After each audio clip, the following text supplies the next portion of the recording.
안녕하세요. 사연에 빠지다의 DJ 민영입니다. 오늘 사연은 역대급으로 천불이 나서 할 말을 잃게 만드는데요. 과연 어떤 사연인지 들어보시겠습니다. 오늘도 두 가지 사연 준비되어 있는데요. 끝까지 들어주실 거죠? 그럼 오늘의 사연 바로 시작해 볼게요. 안녕하세요. 저는 40대 초반 여자입니다. 저는 최근까지도 제가 세상에서 제일 불쌍한 사람이구나 라고 생각하며 살았어요. 이 나이까지 살았어도 제가 보기엔 제 인생만큼이나 서러운 인생은 어디에도 없는 것 같았거든요. 그래도 제가 인생을 포기하지 않고 결혼까지 하고 아이까지 낳게 된 건 제 가여운 인생을 어떻게든 고쳐서라도 다시 살아보자 싶어서였어요. 남편이 저를 구해줄 구원자라고 확신했거든요. 그런데 아니었습니다. 오히려 남편을 만나고 나서부터 제 인생은 더 나락으로 가고 있었는지도 몰라요. 남편을 만난 건 40이 다 돼서예요. 40이 다 될 때까지 제대로 된 연애는 해보지도 못했고 저에게 먼저 다가오는 남자도 없었기 때문에 제 인생에 결혼이나 아이는 전혀 없을 줄 알고 살았어요. 그런 저에게 남편을 만나자마자 아이와 결혼이 동시에 찾아왔으니 남편은 저에게 선물과도 같은 사람이라고 여겼습니다. 남편과 저는 회사 회식 자리에서 처음 만났어요. 사실 당시에 다니던 회사에서 제가 동료들과 잘 지내질 못해서 원래는 회식에 가도 대충 밥만 먹고 빠져나왔어요. 그런데 그날따라 평소 저를 별로 좋아하지 않던 동료 경성 씨가 1차까지 같이 가자고 먼저 제안하더라고요. 본인이 아는 남자들이 술을 사주겠다고 오는 중이니 같이 마시자고요. 사실 고민이 됐어요. 경선 씨가 평소 하던 행동으로 봐서는 절대 저를 위할 사람이 아닌데 오늘따라 왜 저러나 싶었거든요. 경선 씨는 외모도 예쁘장하고 일도 잘해요. 그런데 인성이 영 거지 같았습니다. 친한 사이는 아니었지만 워낙 경선 씨가 시끄럽게 떠벌리고 다니는 성격이라 옆에서 들어보면 매일 돈 좀 있는 남자들을 꼬셔서 등쳐먹고 다니는 것 같더라고요. 거기다가 말도 개념 없이 해요. 저보다 나이도 어리면서 저를 대놓고 무시했습니다. 저는 다른 회사에 있다가 함께 일하던 상사와 함께 이 회사로 들어오게 된 거예요. 그래서 기존에 있던 직원들보다 제가 더 경력이 많습니다.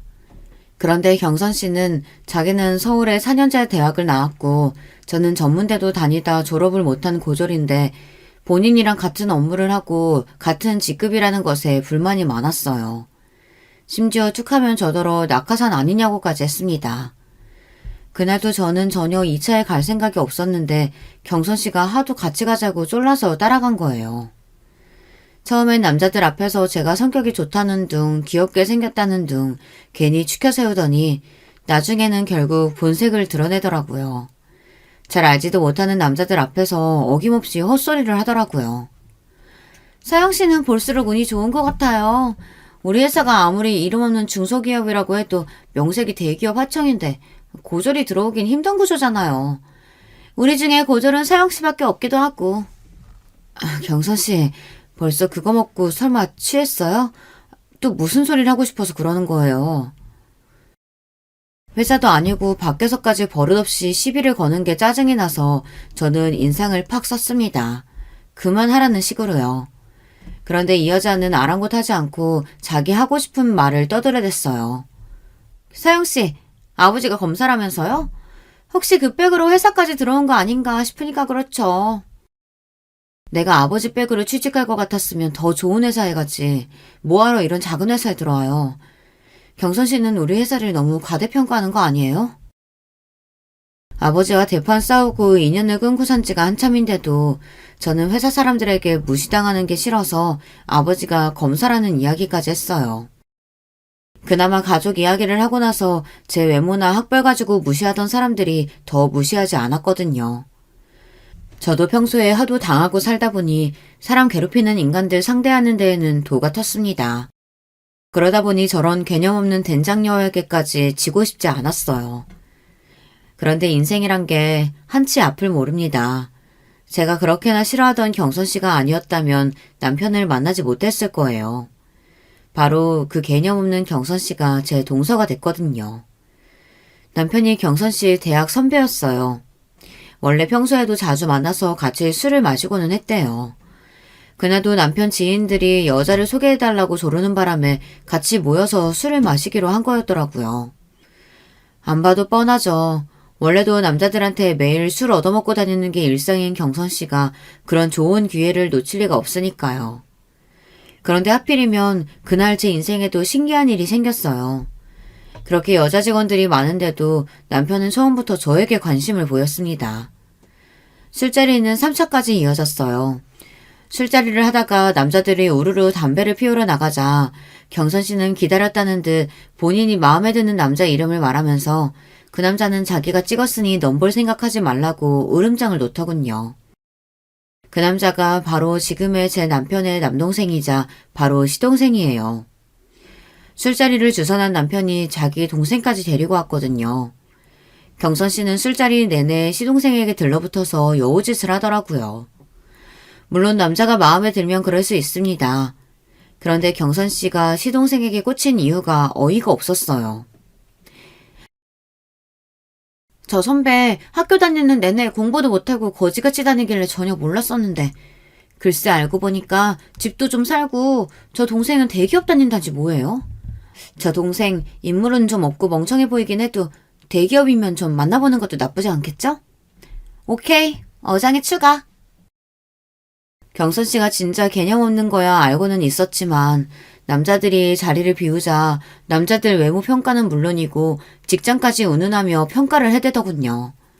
마치 본인이 뭐라도 되는 것처럼요. 경선 씨가 원래 여기저기 술집이며 나이트를 다니며 아무 남자들이나 만나고 다니고 그중에 조건 좋은 남자들만 골라 어장관리 하고 다니는 거야 진작부터 알고 있었지만 회사 동료들까지 끌고 다니면서 이러고 다닐 줄은 몰랐습니다. 바로 조금 전까지 남자들 앞에서는 하루라도 빨리 좋은 남자 만나서 빨리 결혼하고 싶다고 그러더니만 매일 어장관리만 하면 어떻게 결혼하려고. 제가 개념 없는 것들만 보면 말을 잘 참지 못해요. 아무리 사람이 없는 자리라고 해도 나이도 먹을 만큼 먹은 성인이 할 말 못할 말 구분도 못하고 떠들어대는 꼴이 저는 보고 싶지 않았습니다. 그래서 저도 모르게 또 싫은 소리를 하고 말았어요. 그러자 표정이 싹 굳더군요. 서영씨야, 뭐 이 남자고 저 남자고 고를 수 있는 상황이 안 돼봐서 모르나 본데요. 나는 가만히 있어도 남자들이 워낙 따라다녀서요. 고를 수 있는 선택지가 많은데 굳이 왜 한 사람만 만나요? 이것저것 따지고 골라야 결혼해서도 잘 살 수 있죠. 잘났다고 대놓고 저울질을 하는 꼴이 기가 차서 저는 웃음도 나오질 않았습니다. 저는 천박하고 이기적인 사람하고는 상종하고 싶지 않아 무시하고 말았어요. 당시에는 저도 처음 만난 남편에게 빠져서 다른 데는 신경 쓰고 싶지 않았거든요. 그날 남편과 저는 금방 친해졌어요. 남편도 처음부터 저에게 호감이 있어서인지 굳이 먼저 저를 집까지 데려다 주겠다고 했습니다.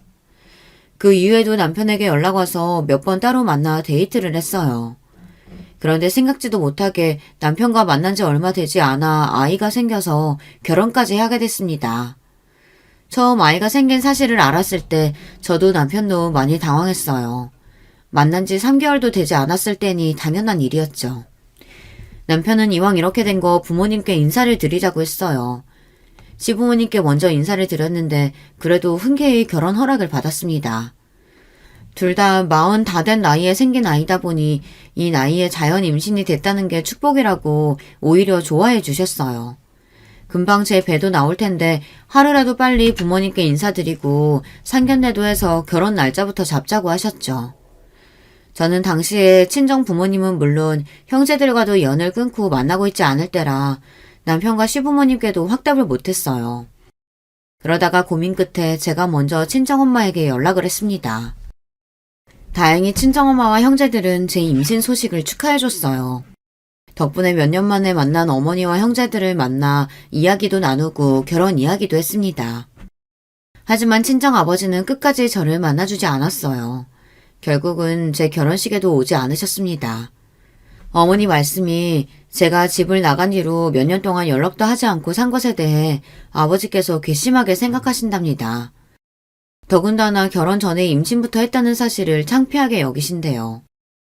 아버지는 상견례도 결혼식에도 오지 않았어요. 그런 저의 상황을 남편도 시부모님도 이해하지 못했습니다. 저야 아버지를 누구보다 잘 알다 보니 사실 기대도 하지 않았어요. 하지만 서운한 건 할 수 없었어요. 아무리 자식이 잘못했더라도 자식이 임신하고 결혼한다는데 정말 전화 한 통을 안 하시더라고요. 제가 외모도 별로고 잘하는 것도 없었지만 무엇보다 가장 큰 단점은 자신감이 없다는 겁니다. 어릴 때부터 지금까지 저는 한 번도 제가 뭔가를 나서서 해본 적이 없었어요. 항상 남들 뒤에 숨어서 하는 척만 하며 살았죠. 그러다 보니 친구들도 직장 동료들도 저에게 하는 말이 다 똑같았어요. 왜 그렇게 스스로 깎아내리고 자신감이 없냐고요. 그런데 저는 그럴 수밖에 없는 인생을 살았습니다. 저와 가장 가까웠던 가족들에게조차 단 한 번도 평범한 사람으로 대우를 받은 적이 없었거든요. 저는 3남매 중 둘째예요. 위로 언니와 아래 남동생이 있습니다. 언니와 동생은 어릴 때부터 모든 면에서 뛰어나서 부모님의 자랑거리였어요. 언니는 머리도 좋고 공부도 잘하는데 얼굴까지 예뻐서 어디를 가나 주목을 받았습니다. 동생도 마찬가지예요. 동생은 저와 2살 차이인데 어릴 때부터 한글이나 구구단 같은 것들도 저보다 훨씬 더 빨리 뗄 정도로 똑똑했어요. 동생의 능력을 일찍이 알아본 부모님은 바로 영재원에 데리고 다니며 과학고에 진학시켰죠. 성인이 돼서도 형제들은 잘 나갔어요. 언니는 단번에 대형 로펌 변호사가 됐고 동생은 대기업 연구원으로 근무합니다. 반면에 저만 돌연변이었어요. 저는 키도 작고 몸도 뚱뚱해요. 거기다 잘하는 것도 거의 없어서 집안의 천덕꾸러기였죠. 대학도 이름도 없는 전문대를 다니다가 그마저도 적응을 못해서 그만뒀습니다. 어릴 때부터 아버지는 저만 보면 도대체 누굴 닮아 저러냐는 소리를 입에 달고 사셨어요. 제가 보기엔 겉모습은 아버지를 닮고 머리는 어머니를 닮은 건데 두 분 다 인정하지 않으셨죠. 제가 제 입으로 이런 말 하고 싶지는 않지만 제가 어릴 때부터 덩치도 크고 뚱뚱해서 초, 중, 고 내내 남자애들에게 놀림을 당했어요. 여자애들에게는 은근히 괴롭힘을 당하는 일도 많았고요. 학교에서뿐만이 아니라 가정에서도 매일 찬밥 신세다 보니 자연스레 자신감도 떨어지고 자격지심이 심했어요. 그런 점에서 저도 많이 힘들어서 성인이 되고 나서는 고쳐보려고 부단히도 노력했습니다. 대학에 들어가서는 피나는 노력으로 살도 많이 빼고 외모에도 많이 신경을 쓰고는 했어요. 그런데 제 노력은 누구에게도 인정받지 못했습니다. 제가 아무리 노력해서 살을 빼고 열심히 살아도 부모님 눈에는 그냥 머리 나쁘고 못생긴 딸이었어요. 하루는 저도 대학생이 됐으니 친구들도 사귀고 싶고 연애도 하고 싶어서 다른 학교 학생들과 미팅을 잡아서 나가려고 준비를 하고 있었습니다. 그런데 그 모습을 본 아버지께서 다짜고짜 미팅은 무슨 미팅이냐고 소리를 지르셨습니다. 너 괜히 미팅이니 뭐니 한다고 나가서 망신당하지 말고 집에서 공부나 해. 네가 앞으로 남자도 만나고 시집도 가려면 능력이라도 있어야 누가 데려가지. 지금 그 꼴로는 시집이 아니라 남자 근처에도 못 간다. 그 옷은 아무리 봐도 너랑 안 어울려. 네 언니면 몰라도. 그렇게 미팅에 나가고 싶거든. 앞으로 10kg는 더 빼고 나가라. 나 지난 1년 동안 눈물 콧물 다 빼면서 10kg 뺀 거야. 그 오심도치도 자기 자식은 예쁘다고 한다는데 엄마 아빠는 나한테만 너무한 거 아니야? 잘난 형제들 사이에서 비교적 제가 많이 부족하다는 거야 저도 잘 알지만 부모님께서 언니나 동생을 대하는 거랑 저를 대하는 게 너무 차이가 나다 보니 저는 언젠가부터 부모님과 대화하는 게 힘들었어요. 안 그래도 학교 생활도 항상 힘들었는데 집에서마저 기댈 곳이 없으니 절로 우울증이 생기더라고요. 부모님과 연을 끊고 살게 된 것도 우울증 때문이에요. 부모님의 차별과 저의 자격지심이 심해질수록 학교도 집도 너무 견디기 힘들어서 가까운 사람일수록 만나기 너무 더 힘들더라고요. 아무도 저에게 뭐라고 하지 않는데도 사람들을 만날 때마다 저를 보고 못생겼다, 뚱뚱하다, 게을러서 저렇게 뚱뚱한 거다, 저렇게 많이 먹으니까 뚱뚱한 거다, 이런 식으로 말하는 것처럼 들렸어요. 특히나 남자 동기나 선배들과 함께 있는 자리에서는 더 힘들었어요. 다들 저를 싫어하고 미워하는 것처럼 느껴졌었거든요. 당시 제가 정신적으로 많이 힘들어하고 있다는 걸 스스로 느끼면서도 우울증이나 정신의학과에 대한 인식이 좋지 않을 때다 보니 병원에 가서 치료를 받는 건 꿈도 못 꿨어요.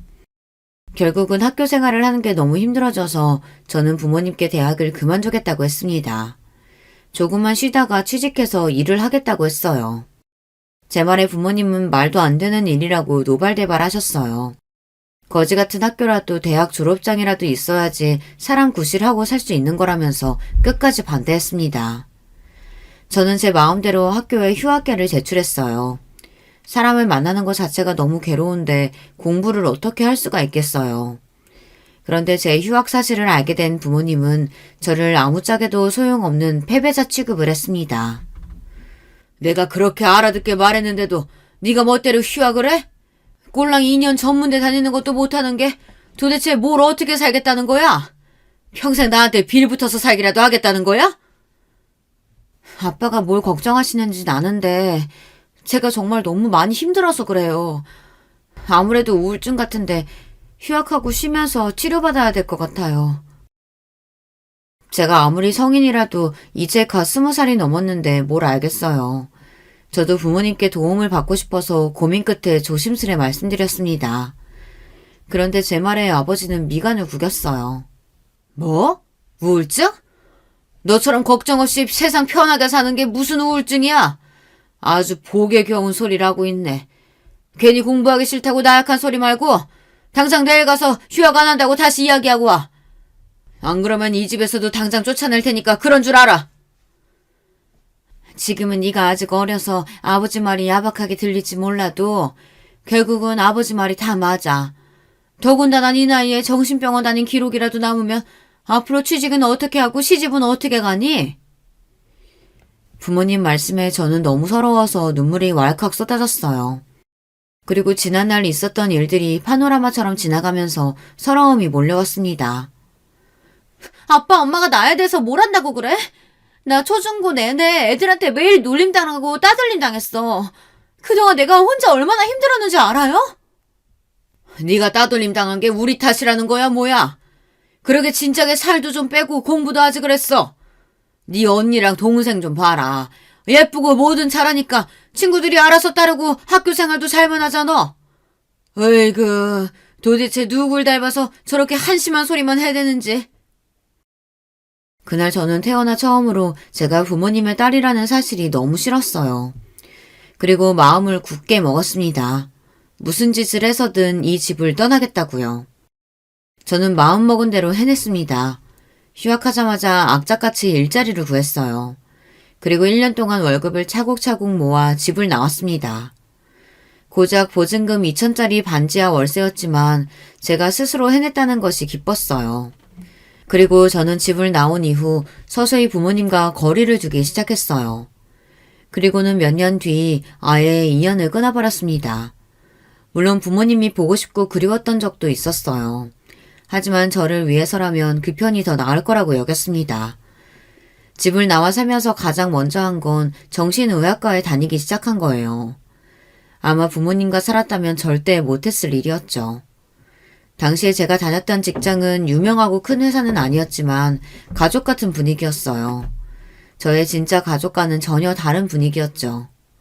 제가 우울증이 있다는 사실을 알고도 저를 위해 많이 배려해줬어요. 사장님께서는 제가 살을 빼려고 다이어트를 한다는 사실을 아시고는 직원 복지로 헬스장 회원권까지 지원해 주셨습니다. 집을 나오고 학교를 그만둔 정도로도 저에게는 많은 변화가 일어났어요. 누구도 저를 무시하지 않았어요. 형제들과 차별하는 부모님도 없으니 저는 자연스레 우울증도 좋아졌습니다. 나중에는 약을 끊을 정도로 많이 좋아졌죠. 그렇게 저는 평생 변하지 않을 것만 같았던 제 우울증과 자격지심에서 벗어났어요. 그런 제가 부모님께 먼저 연락해서 결혼한다고 말하기까지 얼마나 힘들었을지는 아무도 모릅니다. 저는 최대한 그 순간만은 피할 수 있다면 피하고 싶었어요. 혹시나 부모님을 다시 만나게 되면 제가 다시 예전의 저로 돌아가기라도 할까 봐서요. 제가 어떤 마음으로 연락했는지 알 리 없는 아버지는 상견례에도 결혼식에도 오지 않았어요. 저는 마음이 좋지는 않았지만 애써 담담하게 결혼식을 올렸습니다.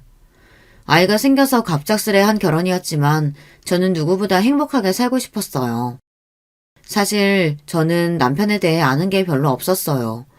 연애라고 해봤자 3개월 정도밖에 하지 못하고 아이가 생겨서 결혼했으니까요. 저는 다른 건 몰라도 남편이 좋은 사람이라고 생각했어요. 자상하거나 말을 살갑게 하지는 않았지만 임신한 저를 위해 퇴근하고 오면 집안일도 알아서 잘하고 맛있는 걸 만들어주기도 했거든요. 남들은 그거야 남편이면 당연한 거 아니냐고 할지는 모르겠지만 저는 마흔이 다 될 때까지 살면서 누가 저를 위해 무언가 해준 기억이 많지 않기 때문에 남편이 사소하게만 챙겨줘도 행복했습니다. 이 정도 남편이라면 앞으로 좋은 가정을 꾸릴 수 있겠다 싶었습니다. 그런데 역시나 제 팔자는 사랑받고 살기는 그른 팔자인가 봅니다. 제 결혼 생활은 시작부터 삐걱거렸거든요. 특히나 시동생과 동서가 결혼한 이후 더 그랬습니다. 처음에 제가 말한 대로 그 재수없는 경선 씨가 제 동서가 됐어요. 동서와 시동생은 그 술자리 이후 1년 정도 연애를 했다네요. 제가 만삭이라 배가 남산만하게 불렀을 때 둘은 결혼식을 올렸습니다. 동서는 결혼식을 올리고 한 가족이 된 뒤에도 여전히 재수가 없었어요. 시댁에서 저와 마주칠 때마다 한마디씩 툭툭 내뱉는데 사람 기분을 아주 더럽게 만들더군요. 한 번은 그런 적이 있었어요. 제가 배가 너무 많이 나와서 잘 앉지도 서 있지도 못할 때였습니다. 그런데 시댁 제삿날 동서는 제사가 다 끝나고 나서야 나타났어요. 이미 제사도 다 끝나고 친척들까지 모두 다 돌아갔는데 그제야 나타난 동서와 시동생은 현관문을 열고 들어와서는 일이 많아 늦었다고 너무 죄송하다고 애교를 피우며 들어오더라고요. 아이고 바쁜데 뭐하러 왔어? 제사상이라고 얼마 차리지도 않았는데 온 김에 과일이나 좀 먹고 가라. 저희 시댁은 장남, 차남 심하게 나누는 집안이었어요. 시아버지도 장남이라 항상 제사를 도맡아 하셨기 때문에 집안의 모든 대소사는 장남이 맡아서 하는 게 당연하다고 생각하시는 분들이었죠. 더군다나 차남인 시동생은 대기업에 다니고 저희 남편은 중소기업에 다니다 보니 은근 시부모님도 시동생을 더 챙기셨어요. 아무래도 시동생은 매달 생활비에 용돈도 두둑하게 챙겨드리는데 저희는 상대적으로 용돈도 드리지 못하니 당연한 일이었죠. 더군다나 당시에 저는 회사를 그만둔 상태라 아무리 임신해서 만삭이라고 해도 동서와 달리 제사에 오는 걸 당연하게 생각하셨어요. 만삭인 형님도 오시는데 저도 당연히 와야죠. 그리고 어머님 아버님께 드릴 말씀도 있고요. 동서는 마음에도 없는 소리를 해대며 아주 알랑방귀를 껴댔습니다. 그러더니 한다는 말이 동서도 임신을 했다네요. 결혼한 지 얼마 되지도 않았는데 아유 우리 며느리 장하구나. 잘했다 잘했어. 내년이면 우리 집에 귀여운 손주가 둘이나 돌아다닐 테니 내가 밥을 안 먹어도 배가 다 부르겠다. 에이 그래도 식사는 챙겨 드셔야죠. 제가 아버님 좋아하시는 복숭아 사왔으니까 금방 씻어다 드릴게요. 조금만 기다리세요. 어쩜 얼굴도 예쁜 애가 성격도 저렇게 둥글둥글 좋을까. 우리 집에 딸이 없어서 외로웠었는데 우리 둘째 며느리는 꼭 며느리가 아니라 딸 같아. 시부모님과 동서가 얼마나 죽이 척척 맞는지 저는 자꾸만 질투도 나고 괜히 심술도 나더라고요. 저는 애써 웃으며 동서에게 축하한다고 하고 혼자 주방에 들어가 설거지를 했어요. 그때 손에 복숭아를 잔뜩 들고 온 동서가 주방으로 따라 들어오더군요. 그러더니 제 곁으로 다가와 또 제 속을 긁어댔어요. 아, 형님 보니까 저 갑자기 우울해져요. 저도 형님처럼 배 그렇게 많이 나오면 어떡해요? 형님은 원래도 배가 많이 나와서 잘 모르시겠지만 저는 평생 배가 나와본 적이 없어서 너무 무섭거든요. 동서, 우리도 이제 가족인데 제발 그 말버릇 좀 고칠 수 없어? 명색이 내가 손일 사람인데 말 좀 조심해서 해. 마음 같아서는 머리통을 한 대 쥐어받고 싶었지만 이성적으로 꾹 참았습니다. 동서는 제게 한마디 더 하려다가 시어머니께서 주방에 들어오시니 애써 입을 꾹 다물더군요. 그날 집에 돌아오면서 저는 기분이 너무 나빠서 남편에게 하소연을 좀 했어요. 동서가 저에게 그런 식으로 말했다고요. 그러자 남편이 하는 말이 더 기분이 나빴습니다. 그러게 아무리 임신했어도 관리 좀 하지 그랬어. 안 그래도 체격이 큰 사람이 임신까지 하니까 더 커 보여. 당신 내가 정말 부탁하는데 애 낳으면 진짜 관리 좀 해. 애 낳았는데도 재수 씨보다 뚱뚱하면 당신도 민망하지 않겠어? 남편은 처음엔 안 그러더니 동서가 들어온 이후 제 외모나 몸매를 가지고 유난히 지적을 많이 했습니다. 저도 알아요. 제가 동서보다 못생기고 뚱뚱하다는 걸요. 하지만 저와 남편은 부부잖아요. 아무리 아이가 생겨서 결혼했다고 해도 가족인데 최소한의 예의를 지켜야 한다고 생각했습니다. 제가 남편에게 좀 서운한 내색을 하면 남편은 본인은 원래 무뚝뚝해서 살가운 말을 하거나 자상하게 대할 줄을 모른다네요. 제가 남편에게 바라는 건 많은 걸 바라는 게 아니었어요. 단지 이 세상에 적어도 한 명 정도는 제 편이 있었으면, 그게 남편이었으면 했습니다. 그런데 제가 너무 많은 걸 바랬나 봅니다. 남편은 결혼하고 나서도 저에게 큰 관심이 없었어요. 저는 애써 남편을 이해하려고 했습니다. 저도 애교 있고 살가운 아내는 아니니 아이를 낳고 살다 보면 우리 부부도 나아지겠지 기대했어요. 그런데 남편은 아이가 태어났는데도 별로 달라지지 않았어요. 오히려 전보다 더 밖으로 놀면서 저나 아이를 방치했습니다. 제가 육아가 너무 힘들어서 주말만이라도 좀 도와달라고 했는데 남편은 항상 외면했습니다. 오히려 전보다 더 친구들을 자주 만나고 술도 많이 먹었어요. 남편은 애가 기저귀를 뗄 때까지 단 한 번도 애 기저귀를 갈아준 적이 없습니다. 어느 땐 남편이 저와 아이를 사랑하기는 하나 싶었어요. 한 번은 제가 너무 육아에 지쳐 서러워서 술에 취해 들어온 남편에게 쏘아붙였습니다. 당신 너무한 거 아니야? 나 당신 아내고 저기 자고 있는 애는 당신 아들이야. 그런데 어떻게 이 정도로 신경을 안 쓸 수가 있어? 나는 그렇다 치고 당신 우리 아들 사랑하기는 하는 거야? 저는 남편에게 물으면서 겁이 났습니다. 남편이 저나 아들을 사랑하지 않는다고 말하기라도 할까 봐서요. 아유, 진짜 지겨워. 내가 너나 애나 먹고 살게 해줬으면 된 거지. 도대체 뭘 더 바라는 거야?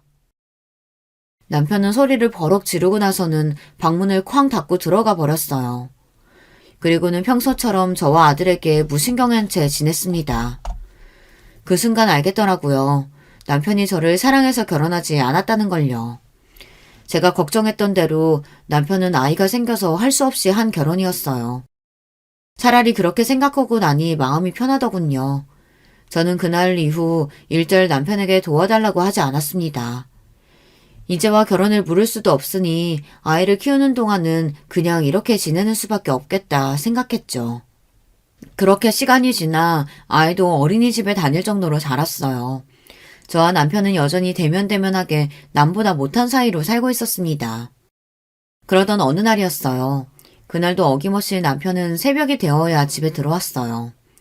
그런데 남편이 그날은 평소와 좀 다르더군요. 뚜렷한 증거는 없었지만 분명 남편은 이상했습니다. 회식하고 왔다는 사람한테 술 냄새는 하나도 안 나고 여자 냄새가 났어요. 왜 여자들은 알잖아요. 밖에서 일하고 들어온 남편한테 나는 꼬릿한 냄새요.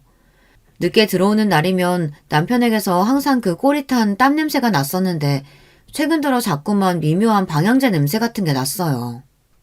회식한다고 하지 않았어? 밤새 술 마시고 온 사람이 어쩜 술 냄새가 하나도 안 나? 요즘 식당엔 옷에 뿌리라고 방향제 다 비치되어 있는 거 몰라? 몸에서 고기 냄새 하도 나는 것 같아서 그거 좀 뿌렸더니 냄새 안 나나 보지. 남편은 애써 당당하게 고깃집에서 방향제를 뿌리고 나왔다고 했지만 분명 평소와는 달라 보였어요. 대충 둘러댄다는 느낌이 강하게 들었습니다. 저는 아무래도 이상해서 남편이 샤워하러 들어가자마자 남편 코트 주머니에서 핸드폰을 꺼냈습니다. 그리고 결혼하고 처음으로 남편 핸드폰을 뒤졌어요. 그런데 이 인간이 핸드폰에 비밀번호를 걸어놨더라고요. 저는 비밀번호를 풀기 위해 이것저것 핸드폰을 눌러봤습니다. 그런데 그때였어요. 당신 지금 뭐 하는 거야? 왜 남의 핸드폰을 왜 훔쳐봐? 당신 지금까지 나 씻으러 들어가면 매일 내 핸드폰 뒤지고 있었던 거야? 제가 이렇게 허술해요. 몰래 남편 핸드폰을 뒤지려다가 걸렸습니다. 몇 번 보다가 걸린 거면 억울하지도 않습니다. 그날 처음 훔쳐보려고 한 건데 하필이면 바로 걸려서 저만 이상한 사람이 됐어요. 남편은 그날부터 저를 울부증으로 몰아갔습니다. 회식을 핑계로 집에 늦게 들어오거나 혼자 베란다에 나가서 오래 통화하고 들어와서는 괜히 저에게 큰 소리를 쳤어요. 뭘 봐? 또 내 핸드폰 훔쳐보려고? 당신 이 정도면 진짜 병이다 병. 아, 내가 숨 막혀서 당신이랑 살겠니? 제가 아무 말도 하지 않았는데 괜히 큰 소리치는 남편이 저는 더 의심스러웠습니다. 분명 여자가 있는 게 분명한데 저렇게 뻔뻔하게 구니 저도 더는 가만히 있을 수 없었어요. 결국은 저는 남편을 미행하기로 했습니다. 그날은 토요일이었어요. 남편이 회사 상사와 골프를 치러 가야 한다고 골프 가방을 챙기더군요. 저는 아이 밥을 먹이는 척하며 남편에게서 눈을 떼지 않았습니다. 그리고 남편에게 오늘은 아이 친구네 가서 저도 놀다 올 거라고 집에 없을 거라고 했어요. 그런데도 남편은 도대체 정신이 어디에 가 있는지 제 말에 대꾸도 안 하더군요. 그러더니 아이에게 인사도 안 하고 골프 가방만 가지고 나가버렸어요. 정말 남편 하는 꼴을 보면 지금이라도 당장 헤어지고 싶었습니다. 저는 그렇다 치더라도 아이는 자기 핏줄이잖아요. 그런데도 애한테조차 관심이 없는 모습에 정이 뚝 떨어졌어요. 저는 속상한 마음도 잠시 곧바로 아이를 동네 아는 엄마에게 맡기고 곧장 남편의 뒤를 밟았습니다. 이날을 위해 제가 렌트카까지 빌렸다니까요. 그런데 생각지도 못한 일이 벌어졌어요. 남편 차가 집을 빠져나와 익숙한 동네로 들어서더니 시동생 네 아파트 단지로 들어가더군요. 저는 곧장 차를 돌려 아파트 출구 쪽으로 가서 남편 차가 나오기만을 기다렸어요. 저는 혼자 별의별 생각을 다 했습니다. 도대체 남편이 주말에 시동네 아파트는 왜 온 건가 싶어서요. 그리고 일말에 기대를 했습니다. 이대로 남편 차가 경기도에 있는 골프장으로 향하기만을 바랬습니다. 그런데 남편의 차는 괜히 동네를 몇 바퀴 더 돌았어요. 그러더니 차차 본색을 드러내더군요. 대낮부터 모텔이 즐비한 모텔촌으로 차를 옮겼어요. 저는 남편의 차를 뒤쫓을수록 더 의문만 생겼습니다. 집을 나와 들린 곳이라고는 시동생네 집밖에 없는데 뜬금없이 모텔이라뇨. 그 순간 제 머리에 번뜩이는 생각이 들었습니다. 옳거니 상간녀년이 먼저 모텔에서 기다리는가 보다 싶었죠. 역시나 제 예상이 맞았습니다. 남편은 모텔에 가 근처를 빙빙 돌더니만 결국은 모텔 주차장으로 들어갔어요. 제 입에서는 절로 쌍욕이 튀어나왔습니다. 저는 애써 벌벌 떨리는 가슴을 부여잡으며 남편 차가 들어간 모텔 주차장으로 따라 들어갔습니다. 그런데 잠시 뒤 저는 충격적인 모습을 목격하고 말았어요. 글쎄 남편 차 조수석에서 내린 건 다름 아닌 동서였습니다. 저의 전 직장 동료이자 시동생의 아내인 동서 말이죠. 저는 순간 이건 뭐가 잘못돼도 한참 잘못됐다 싶었는데 잠시 뒤 차에서 내린 동서가 촐랑거리며 남편에게 다가가 팔짱을 끼는 모습을 보니 제 눈이 휙 돌더군요. 그 순간 저는 곧바로 차에서 내려 두 연놈에게 달려들었습니다. 그러고는 곧장 동서 머리채부터 잡아챘어요. 이 년놈들이 미쳤나? 여기가 어디라고 둘이 팔짱을 끼고 들어와? 그 순간 저는 눈에 뵈는 게 아무것도 없었어요. 오로지 지금 내 눈앞에 보이는 이 년놈들을 죽일 생각밖에 없었습니다.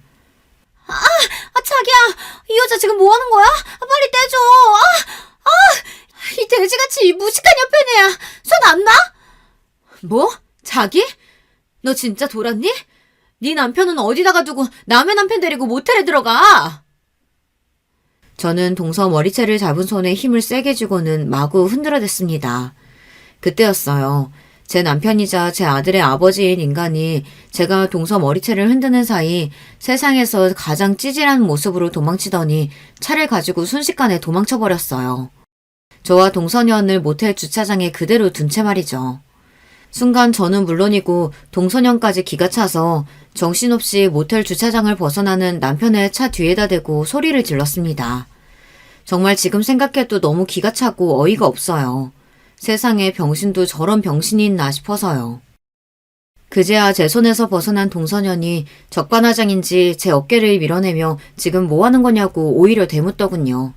저는 순간 황당해서 절로 웃음이 튀어나왔어요. 그 상황이 너무 기가 차서요. 너야말로 내 남편이랑 여기 뭐하러 왔는데? 거짓말할 생각 말고 똑똑히 말해. 안 그러면 지금 당장 네 남편까지 부를 테니까.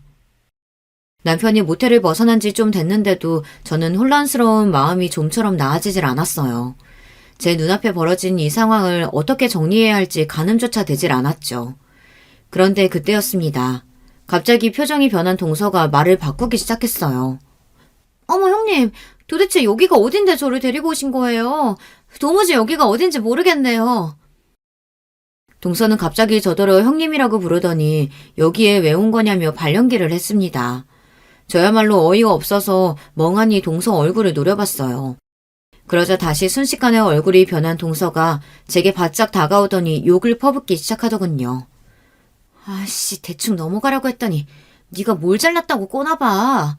너 지금 뭔가 단단히 착각했나 본데 네 남편도 홀라당 튀어버린 마당에 내가 여길 네 남편이랑 왔다는 증거가 있어? 도대체 무슨 증거가 있다고 지랄이야. 동서녀는 사악한 표정으로 뻔뻔하게 굴었어요. 그러면서 오히려 저더러 증거도 없으면서 사람을 몰아간다고 억울한 신용을 했어요. 저는 이미 너무 혼란스러워서 무슨 말을 해야 할지 몰랐습니다. 남편과 동서가 있는 모습을 보니 화가 나서 다짜고짜 머리끄댕이부터 잡기는 했지만 동서년 말대로 증거가 필요했어요. 이미 남편은 도망쳤습니다. 자기는 이 모텔에 온 적도 없고 왔다고 해도 동서와 온 적이 없다고 잡았다면 제가 이 두 년놈들의 불륜 사실을 입증할 방법이 없어요. 더군다나 제스 씨와 아주버님이 불륜이라는 사실을 어느 누가 믿겠어요. 제가 혼란스러워하고 있다는 사실을 금방 눈치챈 동서가 슬쩍 미소를 지어 보이더니 저에게 다가왔습니다. 아, 우리 형님 많이 놀랐나 보다. 그러게 여기까지 찾아왔어요. 그냥 평소처럼 눈치 없는 여편으로 살 것이지. 도대체 언제부터야? 언제부터 둘이 이런 더러운 짓 하고 다닌 거냐고? 뭐래? 내가 형님 이렇게 불러주고 용석이 오빠랑 애 좀 낳고 몇 년 살았다고 형님이 진짜 용석이 오빠 마누라라도 되는 줄 알아? 오빠는 형님 좋아한 적 없어요. 나 질투하게 하려고 하다가 실수로 애 생겨서 어쩔 수 없이 형님이랑 결혼한 거라고요. 순간 저는 제 두 귀를 의심했습니다. 재수없는 상간녀년이 일부러 저를 도발하려고 하는 소리라고밖에 생각할 수 없었죠. 그때 술자리에서 용석이 오빠가 정말 형님이 마음에 들어서 집까지 데려다 주겠다고 따라간 줄 아는 거예요? 아, 착각도 유분수가 있지. 어떤 남자가 형님처럼 못생기고 뚱뚱한 여자를 좋아해. 용석이 오빠가 원래 전부터 나 좋다고 따라다녔었는데 내가 안 받아주니까 그날도 심술나서 아무 여자한테나 관심 있는 척 한 거예요. 더러운 년이 뭘 잘했다고 아무 말이나 짓거리고 있어. 닥쳐! 난 네 말 안 믿으니까. 직장 생활할 때부터 경선이 인연이 하는 더러운 꼴은 많이 봤습니다. 인연 입에서 나오는 소리가 사실일 리 없어요. 내가 이미 볼 꼴 못 볼 꼴 다 들킨 마당에 뭐하러 거짓말하겠어요. 그리고 용석이 오빠가 그러더라고요. 사실 형님네 친정아버지가 검사라는 소리에 솔깃해서 좀 꼬셔볼까 했던 거라고. 그러니까 형님은 나 아니었으면 용석이 오빠랑은 결혼 못했다니까요. 정말이지 손이 떨리고 머리가 다 지끈거렸습니다. 물론 남편과 제가 대단한 사랑을 해서 결혼을 한 건 아니었지만 그래도 이 정도로 최악인 줄은 몰랐어요. 남편은 처음부터 저한테 관심이 있었던 게 아니라네요. 남편이 대학 때부터 동서를 좋아서 따라다녔대요. 근데 대학교를 졸업하고 나서도 동서가 남편한테 매일 간만 보고 어장관리만 한 거죠. 그런 동서 때문에 마음이 조급했던 남편은 동서가 부르면 어디든 갔답니다. 그래서 그때도 회사 2차 회식 자리에 부르자마자 달려왔던 거고요. 그러나 여전히 본인에게는 관심이 없고 친구들에게까지 끼를 부리는 동서가 미워 잔뜩 화가 나 있었는데 그때 마침 동서와 별로 사이가 좋아 보이지 않았던 제가 눈에 띈 겁니다. 그래서 일부러 저한테 들이댄 거라네요. 더군다나 저희 친정아버지가 검사라는데 솔깃하기도 했고요. 그때 상황이야 어쨌든 이제는 둘 다 결혼했으면 잘 살았어야지. 어떻게 이런 더러운 짓거리를 할 수가 있어? 저는 더 듣고 싶지 않았습니다. 지난날의 일들도 끔찍하고 싫었지만 지금 당장 저에게는 눈에 넣어도 아프지 않을 아들이 있어요. 제 감정만 앞세우고 모든 일을 엉망으로 만들 수는 없었습니다. 더러운 짓인지 사랑인지 시간이 지나봐야 알죠. 나는 남편이랑 곧 이혼해요. 우린 결혼했을 때부터 둘이 안 맞아서 내내 싸우기만 하느라 제대로 산 날도 며칠 안 되거든요. 그 인간이랑 이혼하고 용석이 오빠랑 살 거예요. 그러니까 이왕 미리 알게 된 거 형님도 하루빨리 정리하고 그 집에서 아들 데리고 나가세요. 괜히 버티고 있다가 낙동갈 오리알 되지 마시고. 경선이 전혀 머리털을 쉽게 놓아주는 게 아니었습니다. 아까 잡았을 때 그냥 그대로 다 뽑아버려야 했어요. 그랬으면 뚫린 입이라고 저렇게 함부로 짓거리지는 못했을 테니까요. 세상에 저 같은 일을 당한 사람이 설마 또 있을까요? 동선녀는 자기 할 말만 퍼부은 채 도망갔어요. 저는 잠깐 사이 벌어진 끔찍한 상황에 어안이 벙벙해서 그 자리에서 꼼짝도 할 수가 없었습니다. 아들을 맡긴 동네 엄마에게 전화가 와서 저는 그제야 정신을 차리고 아이를 데리러 갔어요. 아들을 찾아서도 저는 집에 돌아가고 싶지 않았습니다. 남편이라는 거지 같은 인간이 그 집에 있는지 알 수는 없었지만 다시는 그 집에 들어가고 싶지 않았어요.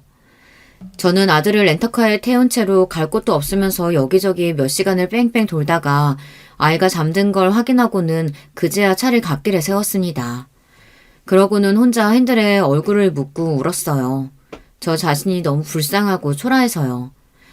그리고 차라리 남편 뒤를 미행하지 말걸, 이런 멍청한 생각까지 들었습니다. 남편과 동서의 사이를 모른 채 살았다면 오히려 이렇게 가슴이 아프지는 않았을 테니까요.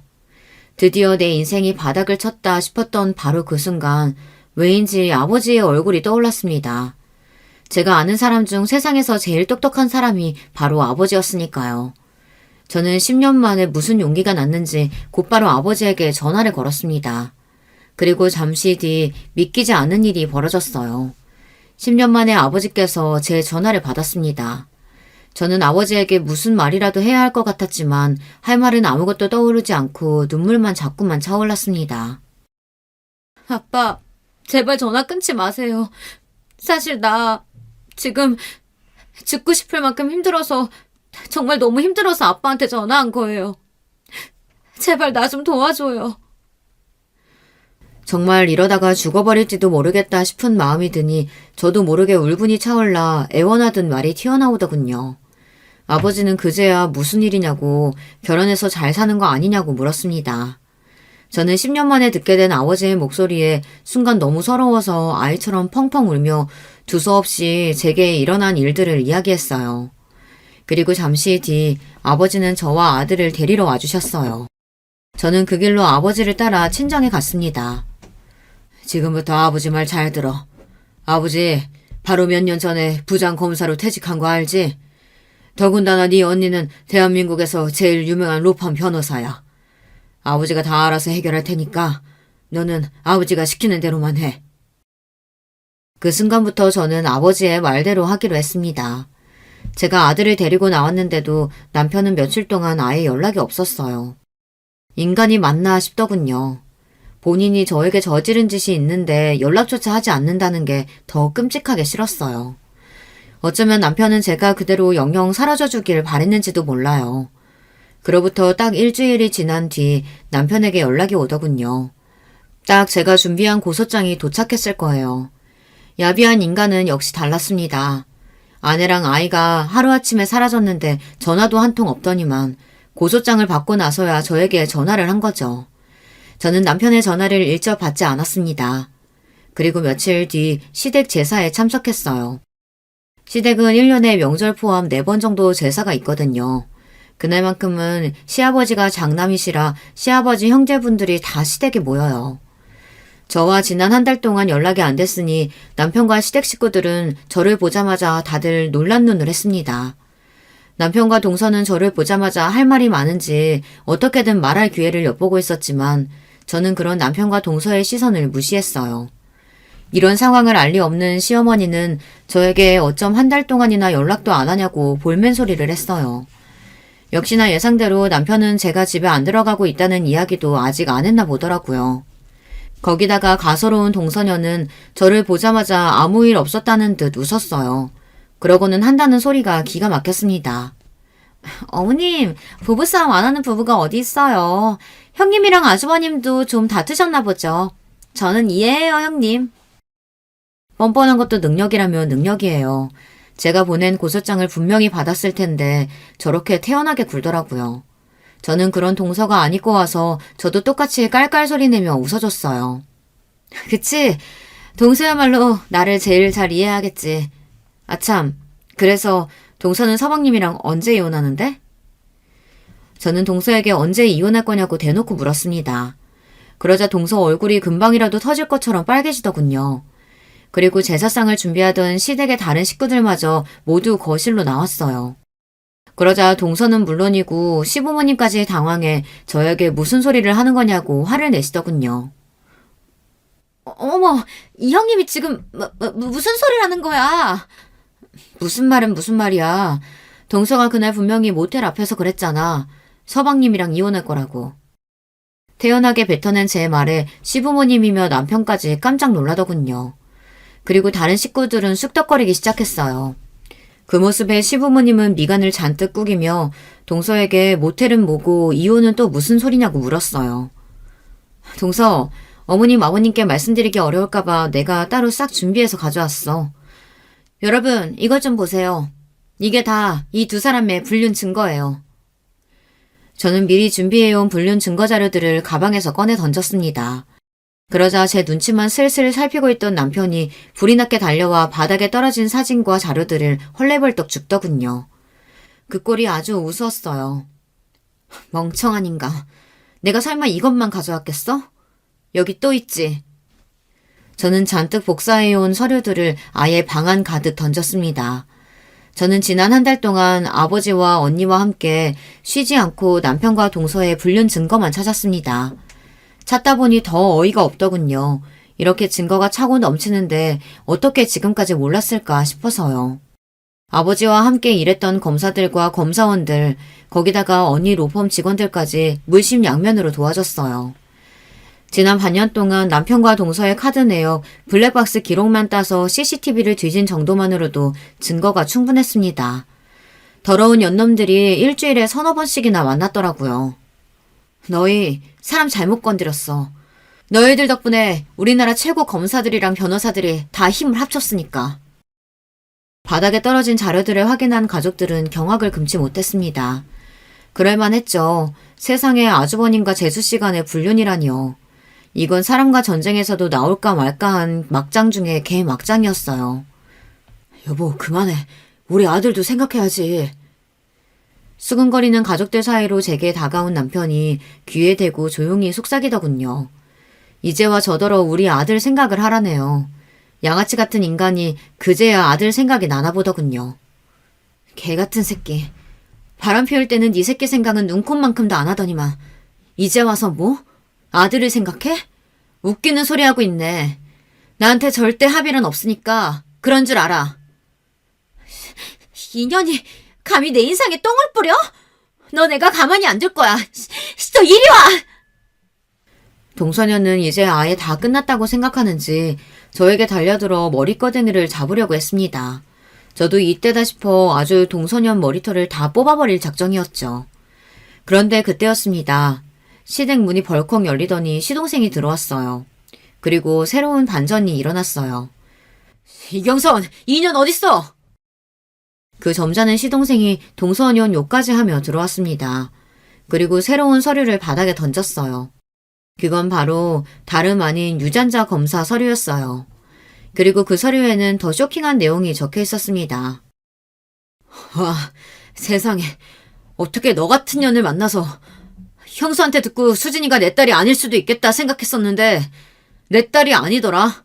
거기다가 형 애도 아니고. 도대체 수진이는 누구예요? 그 순간 시댁에 있던 모든 사람들은 다들 입을 쩍 벌리고 동서에게 손가락질을 하기 시작했어요. 그런데 그때였어요. 어느 때보다 흥분한 남편이 성큼성큼 걸어와 동서 뺨을 갈겼습니다. 뭐야? 너 나 말고 남자가 또 있었던 거야? 아이고, 이게 다 무슨 일이냐? 시댁은 말 그대로 초토화가 돼버렸습니다. 남편이라는 작자는 동서에게 진심이었나 봅니다. 다른 그 어떤 거보다 동서에게 남편과 시동생 말고도 또 다른 남자가 있었다는 게 더 쇼킹했나 봅니다. 그 순간 시동생은 남편에게 달려들어 먹살을 잡았고 그 모습에 시어머니는 뒷목을 잡고 바닥에 쓰러지셨습니다. 시아버지는 그런 시어머니를 부축하고요. 저는 고개를 저으며 그 길로 시댁을 나왔습니다. 시댁에서 제가 할 일은 끝난 것 같아서요. 그날 모텔 앞에서 남편과 동서를 보고 친정에 오자마자 저는 시동생에게 연락을 했어요. 그리고 제가 본 광경에 대해 다 이야기했습니다. 동서 말이 맞기는 하더군요. 안 그래도 시동생도 동서와 이혼할 생각이었대요. 시동생도 동서가 딴짓하고 다니는 것 같아 뒤를 좀 캤는데 영 증거를 못 찾았다고 하더군요. 더군다나 애도 잘 돌보지 않고 사치만 부리는 게 진작부터 맞지 않아 매일 싸웠답니다. 그러던 중 제 이야기를 들었으니 시동생도 곧바로 유전자 검사를 하겠다고 했어요. 시동생은 조카가 남편 아이일지도 모른다고 생각했습니다. 그런데 시동생도 남편도 친아버지가 아니라고 나왔으니 더 절망이었죠. 저는 정말 입에 담기도 힘들 정도로 치욕스러운 일을 당했습니다. 더러운 인간 둘 때문에 많은 사람이 상처를 받았죠.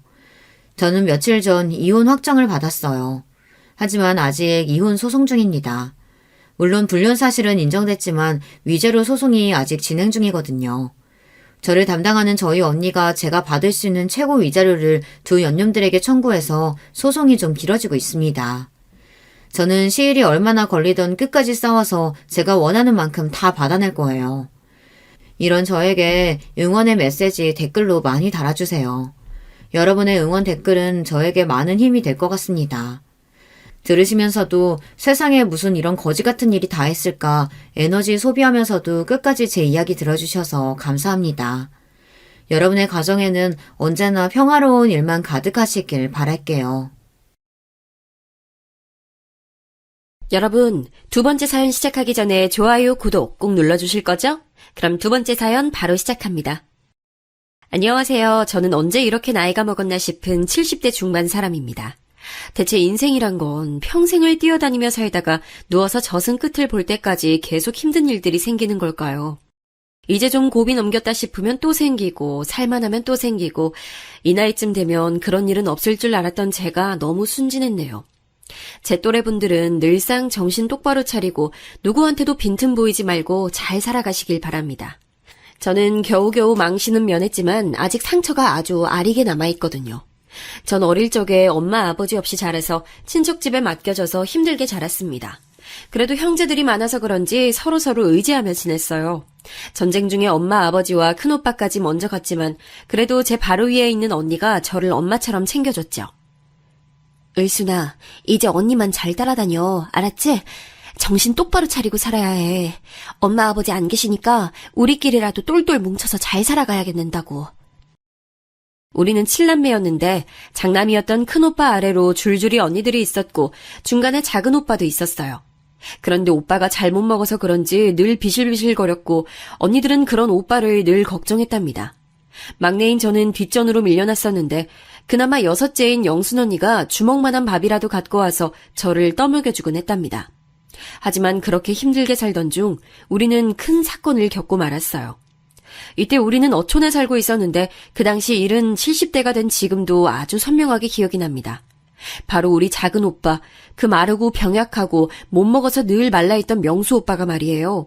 끔찍한 사고를 당하게 된 거예요. 그때 동네 아주머니들이며 배 타고 나갔던 아저씨들까지 난리가 났었어요. 아이고, 요 앞에 김씨네 집 앞에 그 하천 말이야. 거기 물살이 세서 얼마 전에도 어린애 떠내려갔잖아. 아까도 그랬다는구만. 웬 비쩍 말라 빠진 남자애래. 처음에 이런 말을 들었던 우리 영순 언니는 설마 그게 자기 오빠일 거란 생각을 못했다는 거예요. 하지만 우리가 당시 신세져서 살고 있던 외삼촌 댁에 돌아갔을 때 오빠가 없다는 걸 알았고 외숙모가 오빠를 엄청 찾고 있었다는 거예요. 얘 영순아, 네 오빠 못 봤어? 아까 여기 어슬렁거리고 있던데. 하도 애가 정신이 빠져서 넋이 나가 있으니 원. 아유, 비도 많이 오는데 어딜 갔다냐. 이 말에 언니는 벼랑간 이상한 생각이 들어서 맨발로 뛰쳐나갔고 돌아오는 길 만난 언니들과 동네 아줌마들과 함께 오빠를 찾으러 다녔던 거예요. 하지만 끝끝내 우리 오빠는 우리 곁으로 돌아오지 못했으며 동네 사람들이 떠들어댔던 그 하천에 휩쓸려간 남자애가 우리 오빠라는 것을 확인하게 됐어요. 그때 언니들과 저는 엄마, 아버지와 큰오빠를 전쟁 중에 떠나보낸 지 그리 오랜 시간이 흐른 뒤도 아니었어요. 한 5년쯤 됐을까요? 외삼촌네 집에서 신세지며 살며 밥 많이 달란 소리도 못하고 늘 숨죽여 눈치 보며 살던 때였지만 그때만큼은 숨죽여 있을 수가 없었어요.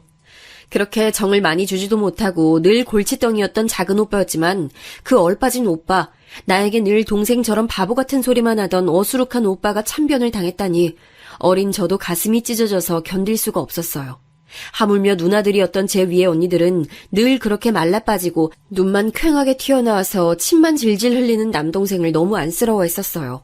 그런데 그런 일을 당했으니 모두들 밤이면 이불깃을 붙잡고 울음을 참다가 급기야 통곡하기 일쑤였습니다. 그땐 흉흉한 세상에 다 같이 모여 살며 매일매일 사건인 날들이었다지만 그래도 사람이 죽고 가족이 행방불명되고 별 사건이 터지고 있으니 누구 하나 제정신이기 힘들었어요. 이땐 어마디 엄했던 외숙모조차도 우리한테 뭐라고 하진 못하시더라고요. 전쟁을 치르고 난 뒤 다들 싸나워 있어서 그런지 외숙모는 우리 남매들을 얼떨결에 떠맡아 놓고 더더욱 불안이 많고 괴롭히기도 했어요. 하지만 이때만큼은 그런 내색이 없더라고요. 아무래도 이유가 있었거든요. 당시 외숙모가 낳은 남자아이가 있었는데 사흘도 버티지 못하고 그만 세상을 떠났어요. 그래서 본인도 많이 힘들고 슬퍼할 때라 우릴 그냥 놔뒀던 것 같아요. 이땐 정말 뭐 때문인지 몰라도 툭하면 한 달에 한 번 정도는 건너 줄줄이 초상이 이어지곤 했어요. 저는 갈수록 이렇게 우울하고 어둡고 슬픈 기억이 있는 동네를 떠나고 싶어지더군요.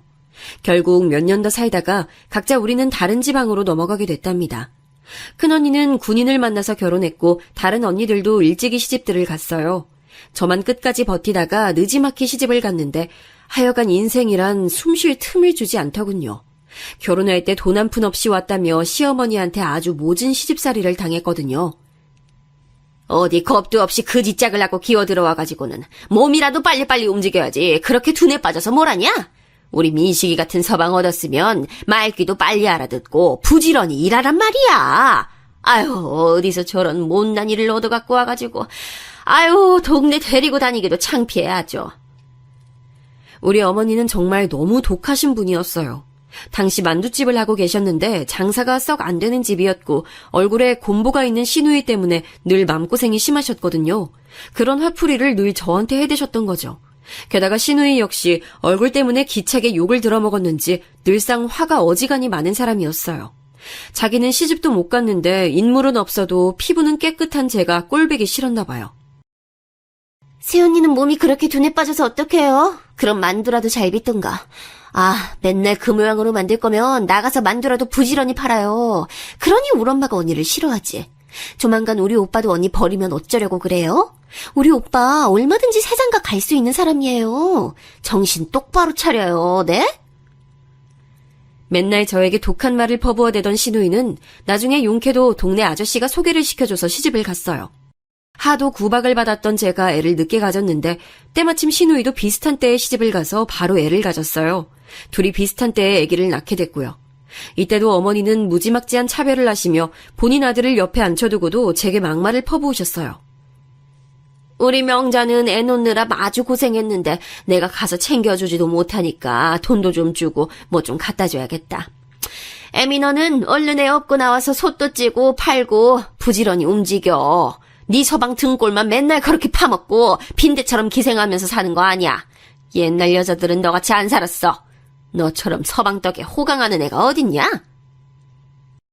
이처럼 비슷한 시기에 애를 낳고 둘 다 얼굴이 뽀얘져서 팡팡 부어있는 산모들을 둘을 나누고 어머니는 본인 딸에게는 그렇게 좋은 거 갖다 먹이겠다고 애를 썼어요. 저는 늘 만두 부스럭이나 주워 먹게 놔두고 만두국 끓여 먹는 것도 낭비라면서 엄청 타박을 했습니다. 저도 사람인지라 이런 생활을 평생 할 엄두는 안 나더군요. 툭하면 손찌검 해대고 막말을 해대던 남편이었지만 저도 무슨 정신이었는지 한번 큰 다짐을 하고 말을 꺼냈어요. 남편은 적잖이 놀라더니 의외로 그렇게 하겠다고 하더라고요. 나 어머니랑 맨날 이 좁은 가게 뒷방에서 같이 살고 있다 보니 정말 미칠 것 같아요. 이대로면 언제고 우리 애들 데리고 도망갈지도 몰라요. 당신이 잘 생각해봐요. 코딱지만한 집이라도 얻어서 따로 나가서 좀 삽시다. 네? 알겠어. 내가 어머니랑 한번 상의해 볼게. 아무래도 남편은 이때 자기도 저에게 미안해서 허락을 해줬을지도 모르겠어요. 제가 둘째 아들을 낳은 지 얼마 안 돼요. 남편이 다방 아가씨랑 놀아났다는 사실을 저에게 걸렸었거든요. 우여곡절 끝에 코딱지만한 집으로 옮겨 살게 됐지만 그 뒤로 저는 애들을 업고 부지런히 식당 일도 했었고요. 애들 키우는 내내 없이 살게 하지 않으려고 손에 닿는 대로 일을 했어요. 솔직히 껍데기만 같이 살고 있는 남편이라곤 하지만 아내로서 도리는 다하려고 노력했답니다. 새벽같이 저도 애들 챙겨서 일하러 나가면서도 남편 아침밥과 도시락을 싸줬으니까요. 그렇게 알토란같이 모은 돈들을 가지고 우리 영순 언니가 알려준 정보대로 집을 조금씩 늘려가기 시작했어요. 우리가 살던 집에 세를 줘서는 그 작달만한 집을 나누고 또 나누고 나눠서 대체 몇 명이 살았는지도 모르겠어요. 그렇게 조금씩 돈을 받고 늘리고 하다 보니 지방이라 그렇게 돈이 많이 안 붙긴 했지만 재산이 점점 늘어나더군요. 아마도 전 당시에 상당히 돈에 한이 맺혔던 것 같아요. 물론 돈이 다 해결해 줄 거란 생각은 하지 않았지만 돈이 생기니 저를 무시하던 이들도 함부로 칼자루를 휘두르지 못하더군요. 대표적으로 가장 태도가 변한 건 신우이였어요. 저기 세훈니, 그렇게 돈이 많다면서요? 오빠 얘기 들어보니까 언니가 아주 알짜배기 땅 부자라며. 에이, 그거 다 우리 오빠 돈으로 불리고 키운 거 아니에요? 우리 오빠 아니었으면 언니가 그렇게 돈 못 불렸지. 내가 이번에 우리 진수 호주 유학 보내려고 하는데 외숙모가 돼서 얼마 용돈 좀 보태줘봐요. 응? 아니, 제가 무슨 돈이 있다고 그래요, 아가씨?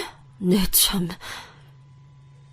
아주 이런 시덥잖은 소리를 하고 있는 신우이가 너무 어이가 없었지만 사실 그쪽 조카 아이 자체는 매우 순하고 착했어요.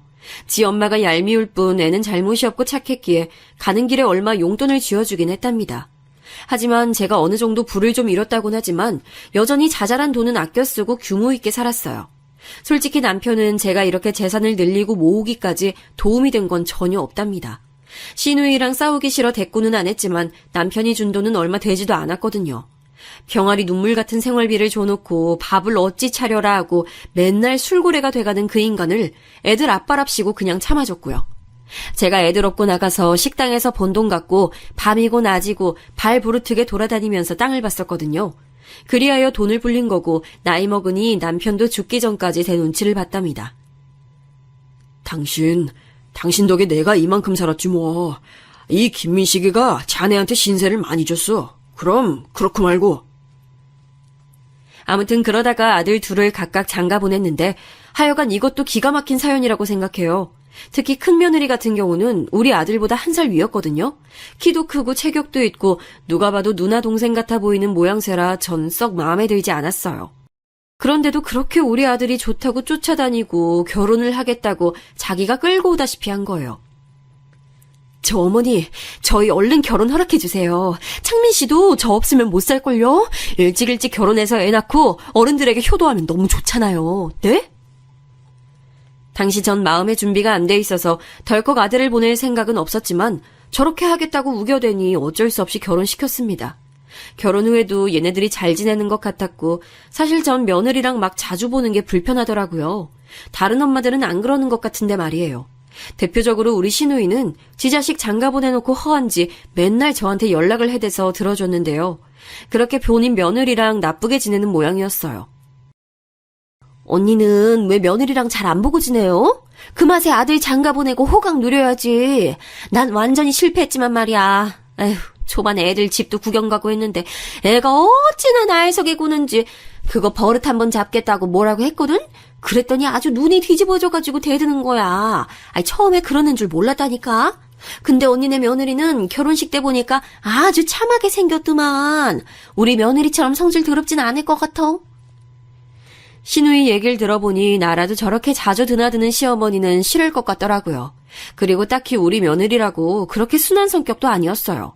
간혹 제가 뭘 주겠다고 하면 단박에 거절을 하더라고요. 저도 아들 얼굴 한 번 더 보고 싶어서 그런 거긴 하지만 너무 야멸차게 자르는 거예요. 어머니, 저희 김치 사다 먹어서 괜찮아요. 그리고 창민 씨 요즘 너무 바빠서 집에도 늦게 오고요. 이 사람 보고 싶어서 그러시죠? 제가 내일쯤 한번 어머니 댁 들리라고 말해둘게요. 이렇게 툭 잘라먹고는 말을 더 못 붙이게 해버리니 좀 서운하더라고요. 약간 서운한 감정들이 쌓이려던 차에 아들은 또 그걸 골치 아파하길래 더 얘기도 못 꺼냈어요. 그런데 반년쯤 지났을까요? 저는 제 아주 가까운 주변에서 충격적인 얘기를 듣게 됐답니다. 어쩌면 어느 정도는 예상이 가능했을 이야기일지도 모르겠고요. 제게 울면서 전화를 걸어온 것은 바로 신우이였어요. 내가 미쳐 진짜. 어쩌다가 이런 일이 생기냐고. 아우 세상에 언니. 나 어떡하면 좋아요. 내가 뭘 어쨌다고 나한테 그래. 사정을 들어보니 신우인의 아들 부부가 이혼을 선포했다는 거예요. 그것도 며느리 쪽에서 강력하게 요구했고 그 원인을 신우이로 삼아서 뭐라고 했다더군요. 내가 지를 쥐잡듯 잡았다면서 못 견디겠다고. 애 데리고 나가서 살겠대. 우리 애가 자기 편 안 들어줬다고. 어머니랑 둘이 잘 먹고 잘 살래요. 아니 이게 말이나 돼요, 언니?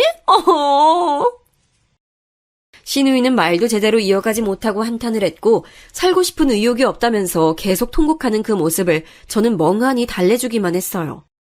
요새 애들은 요새 며느리들이란 정말 참지 않고 할 말을 다 해버리는구나. 그리고 당당하게 이혼들도 하는구나 싶어서 어떤 면으론 참 대단하다는 생각이 들었어요. 꼭 나쁘게만이 아니라 그냥 제 때에는 다 참고 살았었잖아요. 어디서 저런 용기가 났고 또 어디로 살구멍이 있길래 저런 결심을 했나 싶었죠. 한편으로는 약간 두려운 마음이 저에게도 스쳤어요. 왜냐면 저도 며느리랑 사이가 대면대면한 상태였었잖아요. 이후로 제가 좀 챙겨주면서 용돈도 주고 말도 신경 써서 했더니 돌아오는 며느리의 반응도 다른 거예요. 어머니, 저 요즘은 조금 어머니가 많이 편해진 것 같아요. 제가 엄마 정을 많이 못 받고 자라서 그런지 여자 어른들과 지내기 힘들었거든요. 그런데 요즘은 어머니랑 연락하고 얼굴 보는 게 너무 좋아요. 이런 말을 해주니까 노력도 안 해보고 며느리를 어려워했었구나 싶어 약간은 후회가 되고 이제라도 다행이란 생각이 들었어요. 하지만 문제는 이후에 둘째 며느리가 들어오게 되고서부터 터지게 됐으니 진짜 며느리 하나랑만 사는 사람이 부러워질 지경이더라고요.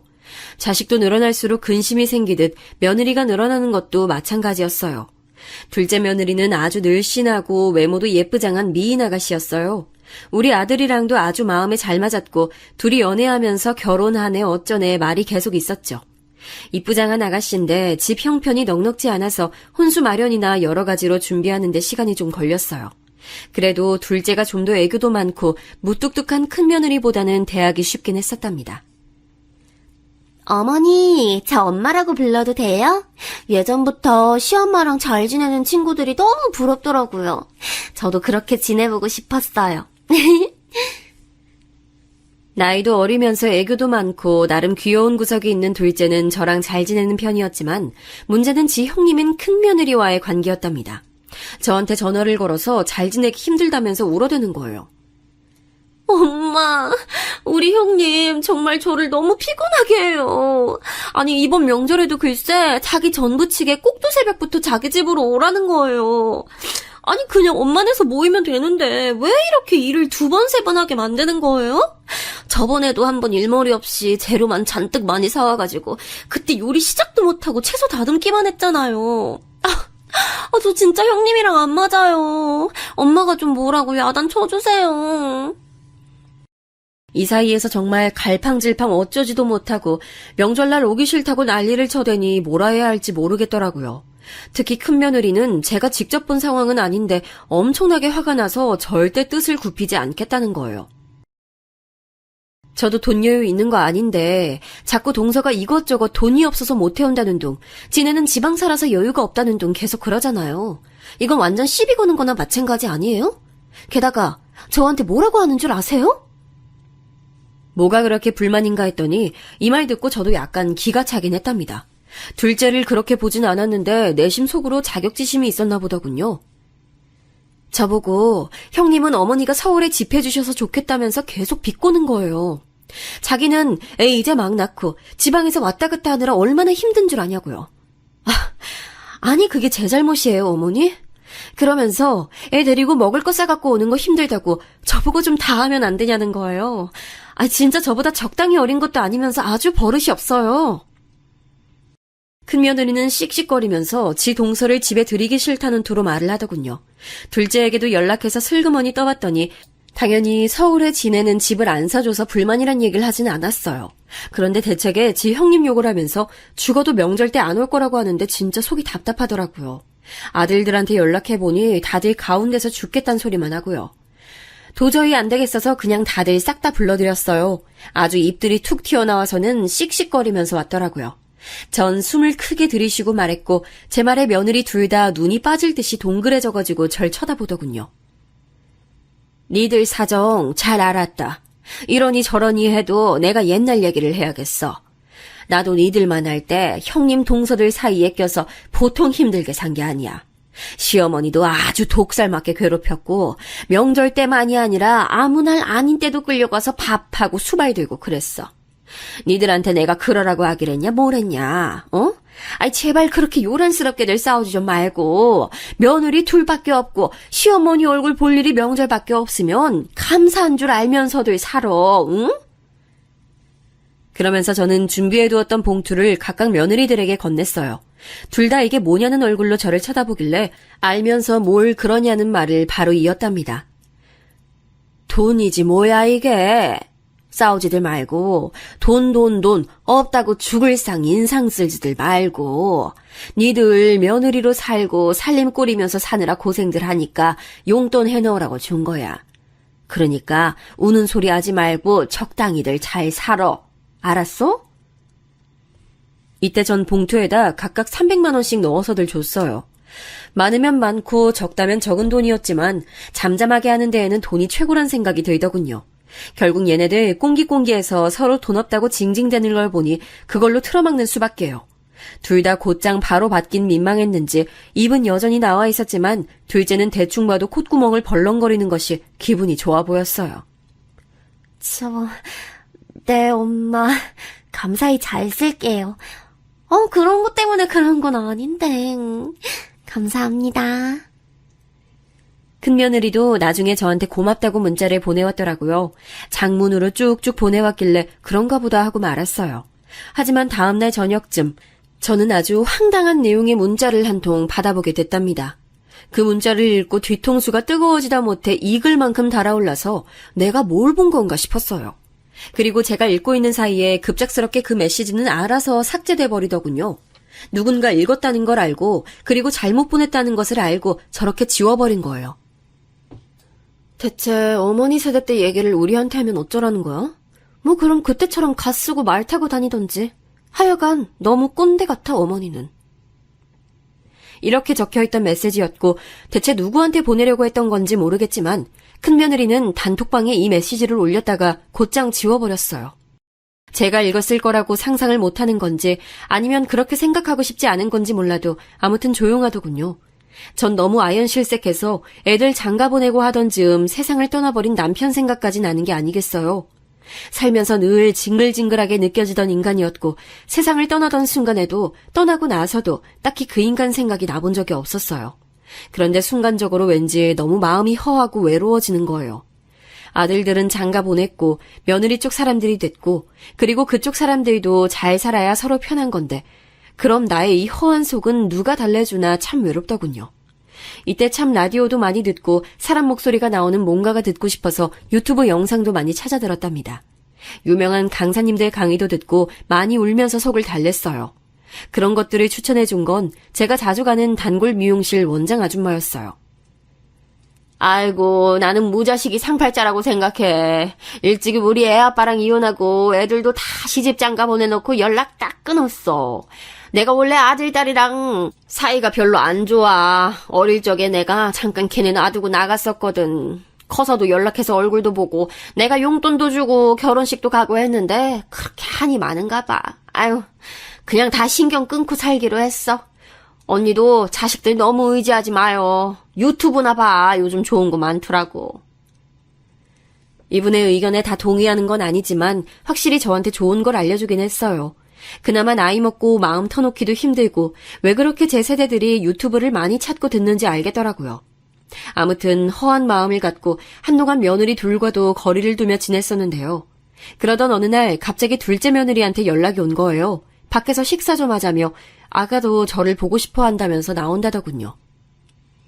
엄마, 간만에 저 엄마네 갈 테니까 같이 밥 먹어요, 우리. 제가 운전해서 가려고 해요. 그래도 뭔가 이런 마음을 알아주는 대상이 있는 것 같아서 마침 시기도 아주 잘 맞게 연락이 왔던지라 너무 고맙더군요. 하지만 그렇게 저를 찾아온 둘째는 우리 아들도 저에게 직접 꺼낸 적이 없는 얘기를 선뜻 하면서 저를 놀래켰어요.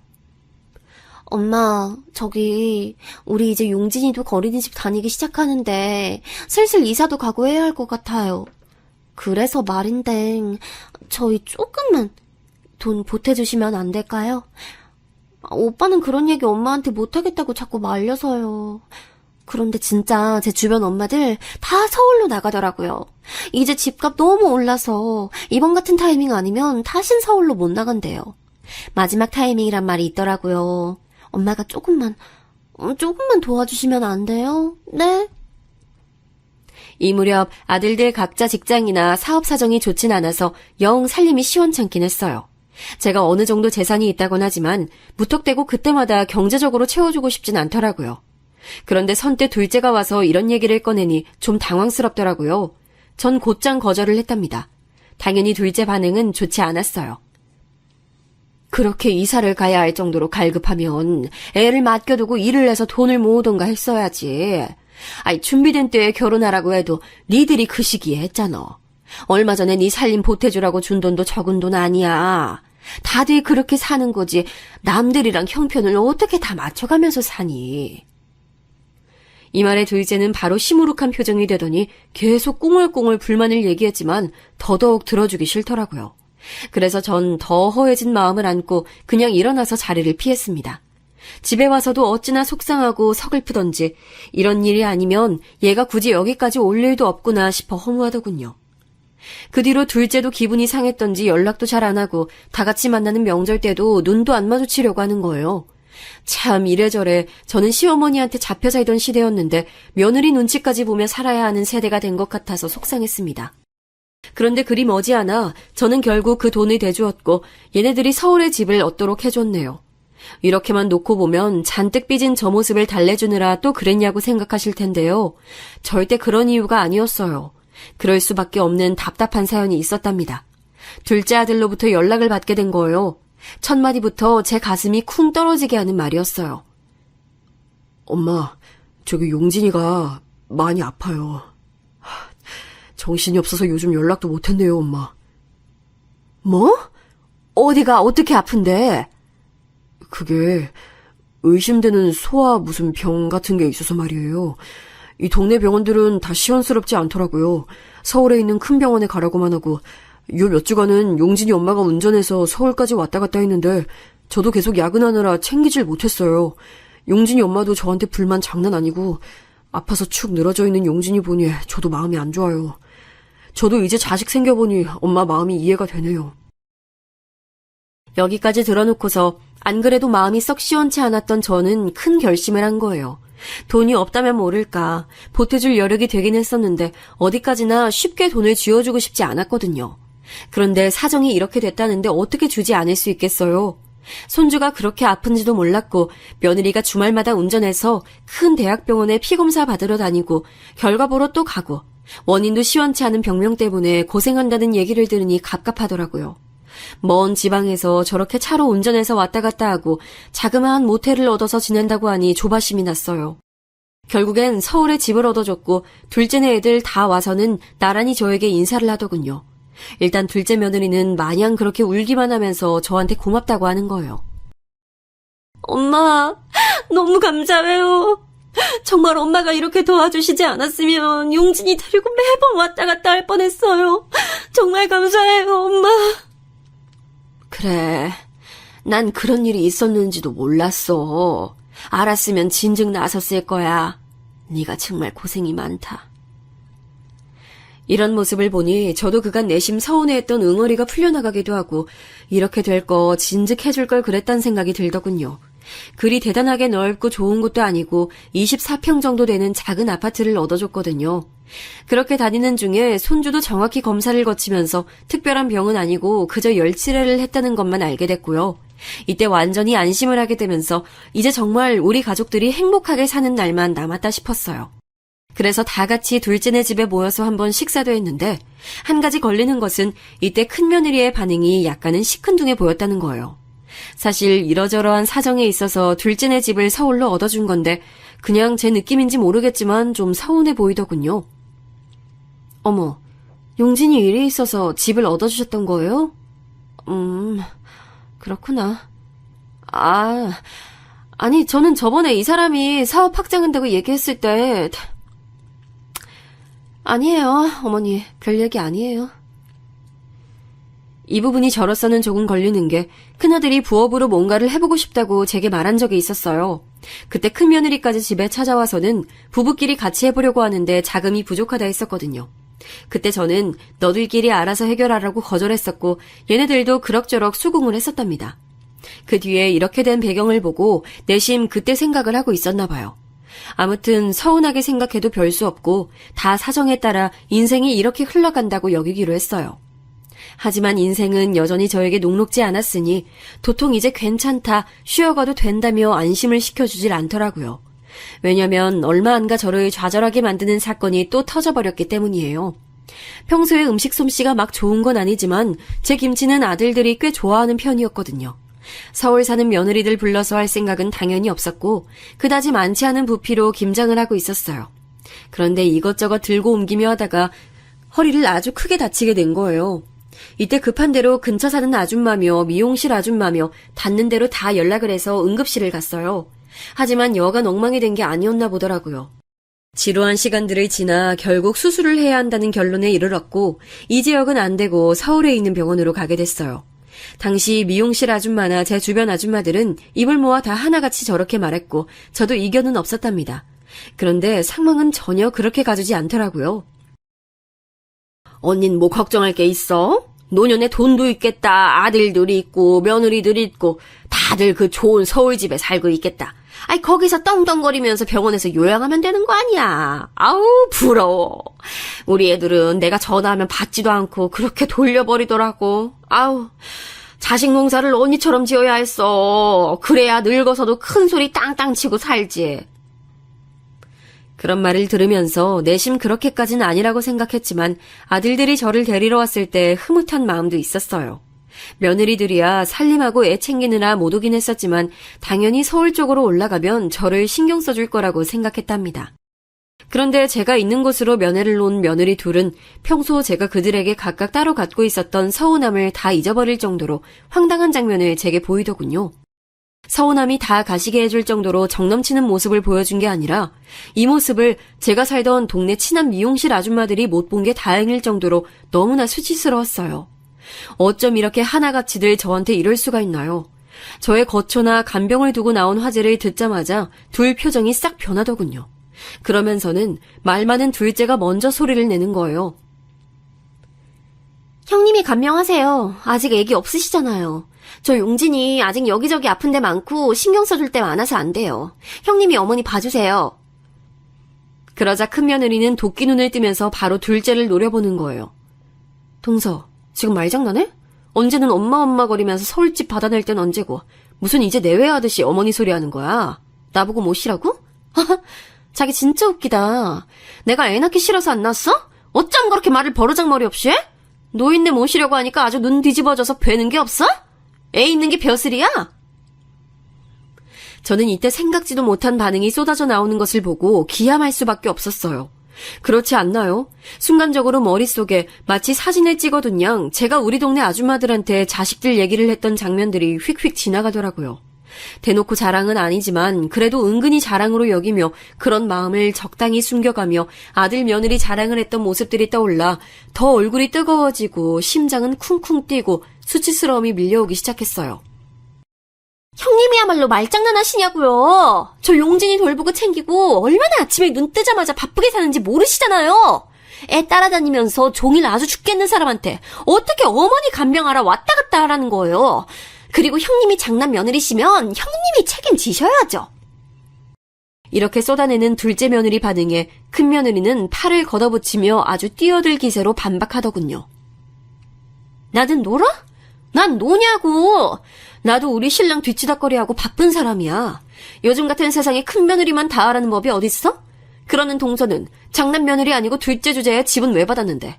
받을 땐 좋고 책임 다하라니까 하기 싫어. 보자 하니까 진짜 보통 주접이 아니네 동서? 이 말도 안 되는 기싸움 사이에 저는 멍청하게 껴있었어요.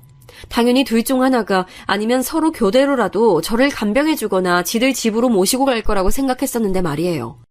얘네들 집 각각 사준 뒤에 저는 저희 집으로 내려오게 했지 따로 집들이들을 한 적도 없고 제가 나서서 가본 적도 없는 사람이에요. 그런 시애미가 집도 절도 다 해준 시애비가 아파서 간병을 받아야 하는데 그 집을 손에 꽉 쥐고 못 들어오게 하는 거예요. 너무 기가 차서 할 말이 없고 머리와 몸이 다 피곤해지더군요. 일단은 혼란스러워서 둘 다 가라고 했고 서울에 있는 영순 언니에게 사정을 말해서 언니가 바쁜 중에 와줬어요. 동생이 나이 먹어 허리 수술하고 몸도 못 움직이는 걸 알고 안쓰러워하더군요. 사실 저도 언니의 보살핌을 받고 나니 생전 목욕탕 한번 같이 가본 적 없는 며느리들 수발보다는 우리 언니가 낫단 생각도 했어요. 그런데 생각할수록 저들 행동이 너무 절 힘들게 하고 우라통 터지게 만들더군요. 그간 쌓아오며 참아왔던 것들이 얼만데 대체 제가 얼마나 우스웠길래 저를 한가운데에 두고 그 난장판들을 피웠던 걸까요?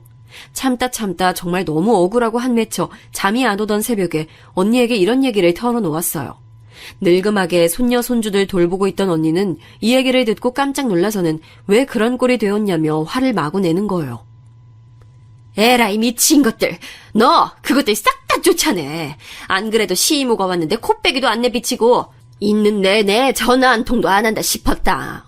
아이 그것들은 너한테 집 받아서 살 자격들이 없어. 올 때 갖고 온 것도 없는 것들이 주제에 서울집은 달라 해서 사주고 넣어줬더니 이거 간병하느라 얼마나 모신다고 그 앞에서 싸워들? 아우 참나. 야, 은혜를 모르는 것들이 있다지만 그것들은 정말 독하다. 그것들 더 놔뒀다간 네 재산 홀랑 까먹고 너 갖다 버릴 것들이야. 다 쫓아내버려. 양아치 같은 것들. 이 말을 듣고 있자니 너무 기가 막히고 더 배로 화가 나서 아들들에게 전화해서 슬슬 사정들을 떠봤는데요. 이거 참 가관이더라고요. 역시 하나를 보면 열을 난다고 웬만한 얼간이들이 우리 며느리들 같은 짓을 하진 않죠. 알고 보니 큰아들은 저에게 너무 미안하고 지 엄마가 안쓰러워서 며칠 집에 모셔오려고 했다는데 큰며느리가 극구 반대를 하는 바람에 어마어마하게 싸웠다는 거예요. 엄마, 내가 면목이 없어. 진짜 이럴 줄 몰랐어, 이 사람. 아니, 어떻게 그럴 수가 있어? 나 너무 실망스러워. 내가 처가댁 처제나 처남을 얼마나 챙겨줬는데 나도 배신감 장난 아니야. 아들은 이런 모습으로 자기 부인에게 너무 화가 나서 냉전 중이라 하더군요. 큰며느리는 그러던지 말던지 절대 시어머니를 집에 들이지 않겠다며 신신당부를 했다고 들었고요. 그런 얘기를 들을수록 이전과는 절대 같은 모습으로 이것들을 둘 순 없겠더군요. 언니네 집에 며칠 있으면서 전 몇 번이나 숨을 고르며 며느리들에 대한 생각을 또다시 고치고 또 고치고 그렇게 일을 갈게 됐습니다. 와중에 둘째 아들에게 전화를 걸었더니 이 녀석은 아예 다른 문제로 고민을 하고 있던 중이었더군요. 다른 것도 아니고 지 마누라 때문에 말이에요. 둘째 며느리는 아주 큰 며느리는 양반일 정도로 사고를 치고 있었더라고요. 뭐야? 애를 제대로 안 본다고? 엄마, 아니, 나 진짜 이런 말까지는 안 하려고 했는데 장난 아니야. 용진이 아파서 그렇게 차로 왔다 갔다 하던 혈기는 어디 가고 애 괜찮고 이쪽에 집었고 나니까 이 동네 아줌마들이랑 몰려다니면서 맨날 애를 늦게까지 어린이집에 맡겨놔. 어디 멀리 가서 비싼 밥 먹으러 다니고 옷 사대고 얼마 전엔 애를 안 데리러 가서 어린이집 선생님이 나한테 전화를 했다니까. 나 그때 일하고 있었어. 애 엄마가 안 왔다면서 7시가 넘었는데도 안 오신다고 용진이가 울고불고 난리 났다는 거야. 나보고 무슨 자기 쇼핑몰에 와 있다고 대신 데리러 가달래. 아, 미친 거 아니야 얘? 전 완전히 인내심의 줄이 또 끊어져 버려서 더는 정신을 차릴 수 없게 됐습니다.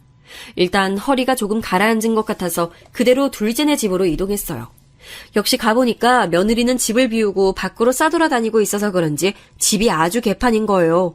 빨래통은 쓰러질 듯 꽉 차서 악취가 풍기고 있고 냉장고는 썩은 음식 천지에 집도 구석구석 모래사장처럼 먼지가 쌓여서는 그 집에서 산 지 무슨 10년은 된 양 지저분하더라고요. 그대로 아무것도 건들지 않고 큰 며느리도 둘째 며느리도 싹 다 호출했어요. 퉁퉁거리면서 왜 부르시냐고 설마 자기 모시라고 할까봐 인상을 잔뜩 쓰고 나타난 그것들에게 저는 다짜고짜 통보부터 했고요. 이것들 얼굴이 냉동된 오징어처럼 시퍼렇게 변하는 꼴도 마주했습니다. 니네들 이혼해라. 다들 집에서 나가. 더 얘기할 것도 없고 바꾸고 뭐 할 것도 없어. 무슨 말인지 알지? 가진 거 없이 왔으니까 빈몸들로 나가. 제 말에 인상만 잔뜩 쓰고 서로들도 안 쳐다보던 며느리들은 눈이 크게 뜨여서는 아주 어안이 벙벙해 보이더라고요.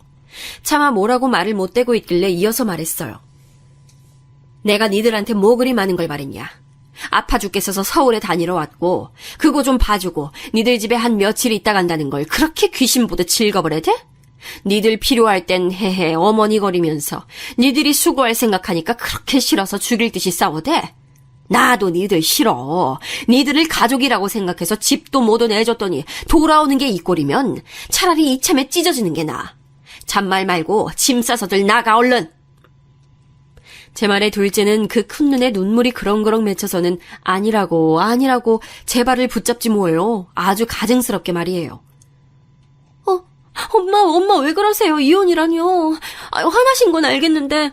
아니, 제가 잘못했어요. 그렇다고 이혼이란 말을 하시면 어떡해요? 우리 용진이 어떡하고요? 전 이 모습이 너무 역겨워서 곧장 말을 이었어요. 이 부분까진 말을 안 하려고 했는데 듣고서 옆에 있던 큰며느리도 기겁하더군요. 용진이? 네가 용진이 이름 올릴 자격이냐 있냐? 애 내팽개쳐 놓고 물통이며 도시락도 안 씻겨서 곰팡이 쓸었다며. 어린이집 선생님이 애 걱정을 할 정도라며. 그리고 헬스인지 뭔지 다니면서 거기 젊은 놈이랑도 어울려 다닌다면서. 넌 지금 나한테 한 대 안 얻어맞은 걸 다행인 줄 알아. 안 그래도 이 얘기를 아들이 전할 때 조용히 마음속으로 이혼 생각을 몇 번 했다가 참았다고 했었거든요. 저를 생각해서 참았다는데 전 그럴 이유가 없다고 생각됐어요. 좋은 말 할 때 썩 꺼져. 너랑 엮인 짐만 고스란히 들고 나가. 다른 거 건드리면 가만 안 놔둬. 둘째 며느리는 제가 여기까지 말하니 아주 어깨를 바들바들 떨면서 어쩔 줄 모르더라고요. 엄마. 내가 왜 네 엄마야! 시끄러! 그리고 전 곧장 눈을 돌려 큰며느리에게도 호통을 쳤어요. 넌 뭐 아닌 줄 알아? 너도 당장 집 가서 짐 싸서 나가. 긴 말 더 듣기 싫어. 일찍 며느리로 들여서 눈치라도 있는 줄 알았더니 뒤에서 내 욕이나 하고 다니고 너도 다를 거 없어. 네 친정이건 어디로건 다 썩 꺼져. 제가 이렇게 난리를 치는 동안 같이 자리 잡고 앉아있던 큰아들과 둘째 아들도 어느 정도 마음의 결심을 한 듯 하더군요. 큰아들은 여러모로 실망했었는데 계기가 필요했던 것 같고 둘째 아들은 이미 자기 입으로 저에게 먼저 이혼 얘기를 꺼냈었어요. 전 그걸 정리한 것뿐이고요. 솔직히 아들 둘 다 이혼시켜서 제게 좋을 게 뭐가 있나요? 하지만 이런 며느리들은 없는 것만 못해요. 평생 살면서 우리 아들들한테 부정적인 에너지밖에 주지 못한다고요. 이후로 둘째 며느리는 도저히 도망갈 구석이 없고 내뺄 게 없으니 그냥 순순히 백기 들고 나갔고요. 큰 며느리가 그렇게 의외로 그렇게 악을 바락바락 썼다더군요. 자기 친정 동생들까지 가끔 데리고 와서 재우고 애는 가질 생각이 없어 보이고 그렇게 지집인 양 지키며 살았나 봐요. 심지어 저한테 울면서 아주 구질구질하게 빌었답니다. 어머니, 제가 어머니 모시기 싫어서 그런 게 아니에요.